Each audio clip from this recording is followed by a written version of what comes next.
स्वामी, मला आपली पाद्यपूजा करण्याची इच्छा आहे. हा सन्मान तुला आयता मिळालाय का रे? नाही स्वामी, तो मी माझ्या कलेने कमावलाय. मग पाद्यपूजेचा मान सुद्धा तुझ्या भक्तीने कमाव.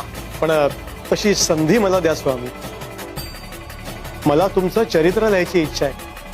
त्यासाठी मला तुमची परवानगी हवी आहे. निरंजन भाऊ, तुमची काहीतरी गल्लत होती. म्हणजे? नाही म्हणजे गोपाळ बुवांनी बखर लिहिली आहे स्वामींवर. मग आता आणखीन एका ग्रंथाची काय गरज आहे? काय आहे ही बखर मी माझ्या दृष्टिकोनातून लिहिली. यांच्या नजरेतून वेगळी बखर लिहिली जाईल.